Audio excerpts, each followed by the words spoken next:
जय हिंद दोस्तों। हमें प्रश्न दिया हुआ है कक्षा 10वीं प्रश्नावली 5.3 का तीसरे का चौथा क्वेश्चन, जो कि है A3 बराबर 15। एक फॉर्मूला होता है an का। an मतलब अंतिम पद बराबर a plus n minus 1 d। यहाँ पे a आपका प्रथम पद है, d आपका सार्वंतर है और n पदों की संख्या है। हमने प्रथम पद को a माना है और सार्वंतर को d माना है। यहाँ पे आपको A3 दे रखा है, मतलब यहाँ a आएगा, n की वैल्यू यहाँ 3 है। तो इसके लिए क्या फॉर्मूला बनेगा, a प्लस n माइनस 1। तो n यहाँ पे 3 है, 3 में से 1 माइनस हो जाएगा तो ये हो जाएगा 2 और d बराबर ये आपको दे रखा है 15। इसको हम समीकरण नंबर 1 मान लेते हैं। दूसरा आपको S10 दे रखा है 125। तो जो Sn का फॉर्मूला होता है वो होता है n/2 2a plus n minus 1 और d। यहाँ पर n की जो वैल्यू है वो 10 दे रखी है, तो ये हो जाएगा आपका 10/2 और Sn की जो वैल्यू है वो आपके पास 125 है। यहाँ पे 2a प्लस n की वैल्यू हमारे पास 10 है, तो 10 माइनस 1। d की वैल्यू नहीं है तो हम d की वैल्यू छोड़ देते हैं। 2 से हमने 10 को काटा, कितना आ गया 5। 5 इसके बटे में जाएगा क्योंकि ये कोष्टक लगा हुआ है, मतलब गुणा। तो 5 बटे में जाएगा तो हम यहीं से काट देते हैं इसको। 5 25, सॉरी 5 दूनी 10 और 5 25, तो ये 25 आ गया। यहाँ पे ये क्या बनेगा आपके पास 2a और 10 में से 1 माइनस होते हैं तो ये बचता है आपके पास 9d बराबर यहाँ आपके पास कितना बचा 25। इसको समीकरण नंबर हम 2 दे देते हैं।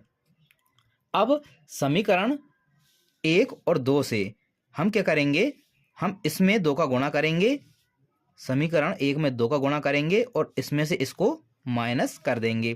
किस प्रकार से करेंगे, तो 2 का गुणा करते हैं, क्योंकि हमको यहाँ a का मान सेम बनाना है। तो ये जब 2 का गुणा करेंगे तो ये हो जाएगा आपका 2a। इसी प्रकार 2 का गुणा इसमें करेंगे तो 2 दूनी 4d और 2 का गुणा 15 में करेंगे 15 दूनी 30। और यहाँ पे आपका 2a ये पहले से ही है, प्लस 9d बराबर 25। क्योंकि हमको इसको माइनस करना है तो हम यहाँ लिख देते हैं समीकरण 1 माइनस समीकरण 2। यहाँ हम निशान चेंज करना पड़ेगा, क्योंकि ये माइनस किया है तो नीचे वाला जो समीकरण है उसका निशान चेंज करते हैं। प्लस का था माइनस का हो गया, प्लस का था माइनस का हो गया, प्लस का है माइनस का हो गया। जब कोई निशान नहीं रहता तो वह प्लस का होता है। यहाँ पे एक प्लस का है एक माइनस का कैंसिल हो गए। यहाँ एक प्लस का है एक माइनस का है, माइनस होंगे तो 9 में से 4 जाएंगे तो ये हमारे पास बचेंगे 5d, जो कि बड़ी संख्या माइनस की है इसलिए माइनस का आएगा बराबर 30 में से यहाँ 25 माइनस होंगे तो हमारे पास बचेंगे 5। बड़ी संख्या आपकी प्लस की है तो प्लस का ही रहेगा। 5 से हम 5 को काटेंगे, 1 आ गया और ये माइनस दूसरी तरफ चला जाएगा, तो जो डी की वैल्यू आएगी वो आपकी आ जाएगी -1। यहाँ पे डी की वैल्यू आपके पास -1 आ गई, पहली वैल्यू आ चुकी है। फिर आपसे बोला है A10 ज्ञात कीजिए। तो A10 जिसका क्या मतलब होगा, यहाँ पे हम फॉर्मूले वैल्यू रखेंगे A10, तो यहाँ मतलब n की वैल्यू कितनी है 10। तो ये हो जाएगा आपका a plus n minus 1d। तो n माइनस 1 मतलब 10 में से 1 माइनस होंगे तो ये हो जाएगा 9d।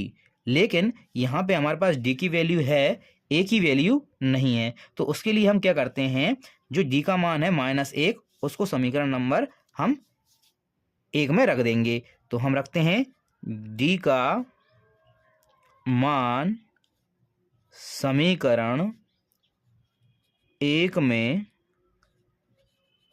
रखने पर, जब d का मान हम समीकरण नंबर 1 में रखते हैं तो a प्लस 2 इंटू ये हो जाएगा -1 और बराबर 15।